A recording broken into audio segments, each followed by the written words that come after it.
Hello, I'm George from Ireland. This is a cruise on the River Thames. This is an ordinary river bus. Okay, you can use it with an Oyster card or a debit card. Just tap on.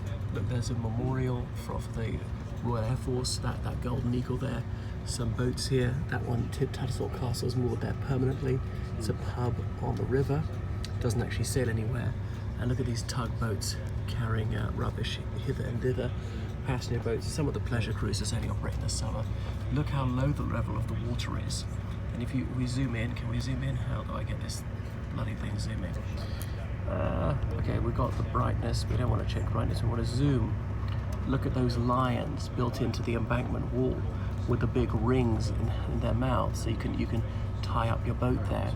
Well, they're not there at a random level. They're there for a good reason.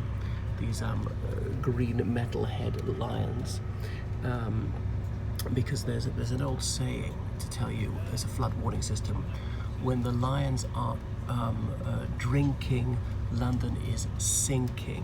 When the lions are ducked, London is in trouble. Okay, I had to bowdlerise that one slightly. So there you go, and there's hardly anybody aboard.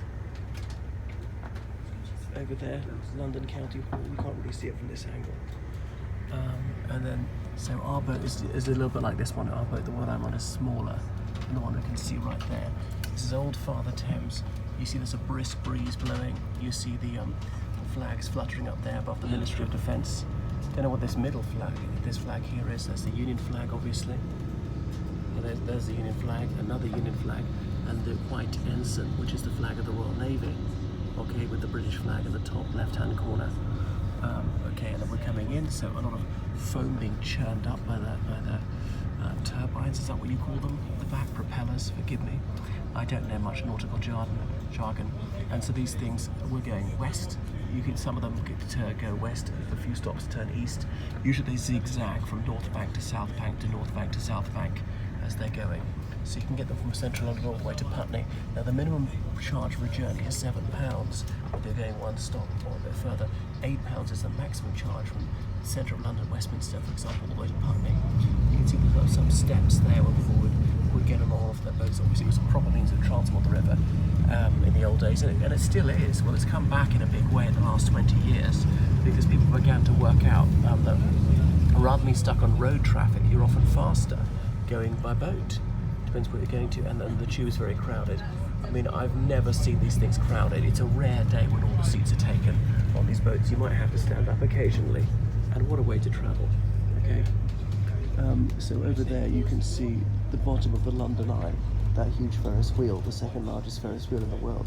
The largest Ferris wheel on Earth is in the United States. So look how big this little pier is. So many different places for getting on and off boats going in different directions. There's Big Ben, as it's commonly called, named after Sir Benjamin Hall, the Clerk of Works.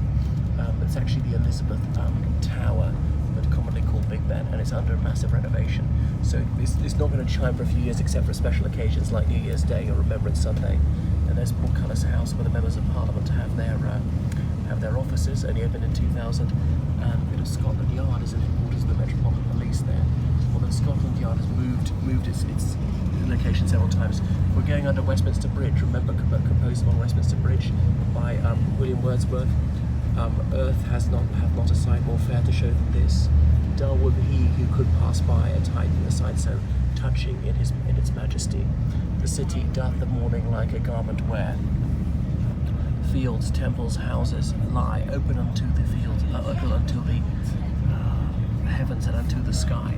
Okay, the Palace of Westminster here, we can see it. We've got a renovation going on there. You can't go closer than those yellow floating bollards. Look, armed police there. There's a balcony. I've been out there beside the river to have tea. It's the House of Commons and House of Lords all together. This is an 1834 construction. You can see the lion and the unicorn in the middle, that motif, because the previous House of Commons burnt down. Sir Augustus Pugin and Sir Charles Barry designed this. Here is the Sovereign Tower, sometimes called the Victoria Tower, which is actually much taller than Big Ben, but not usually recognised. Look, the Union flag is flying. When Her Majesty the Queen visits, they lower it, they put up the Royal Standard.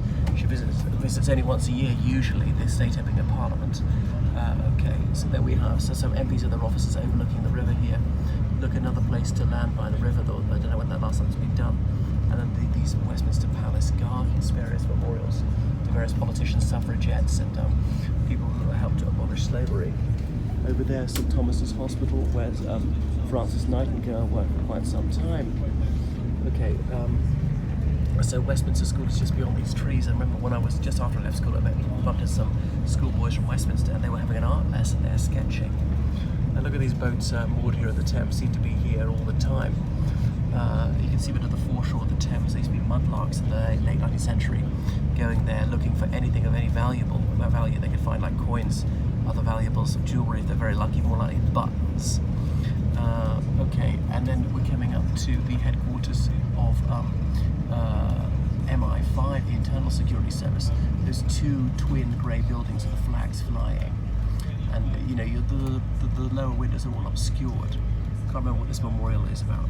And this bridge here was opened in 1935. I got it right, Lambeth Bridge, I seem to recall. So, and then the Vauxhall Bridge is a little bit further. We're looking at the north side of the River Thames. So you can see it's a very smooth journey because the water level is low. It's quite tranquil, actually. Obviously the Thames is tidal. You can see the tide is going out. You see which way the water is moving there, and that supports the bridge. So obviously there's a turn of the tide, and look, two of the lost rivers of London come out there on the south bank. I can't remember which ones those are. Okay, so that's towards Battersea. Some fire boats there. Okay, and there's a fire station just behind it. Obviously the public can't go onto that pier. And look at this boat, which is permanently parked on the foreshore. And that fire station there was opened by King George VI just after the Second World War. Look at this huge barge full of gravel and whatnot. And this is Millbank Tower. Okay, Tony Benn used to live in a sightless house. Millbank Prison was here a very long time ago. Conservative Party had its headquarters here very briefly, and the Labour Party had their headquarters here for several years in the early years of Tony Blair's prime ministership. Right, I should jump off now.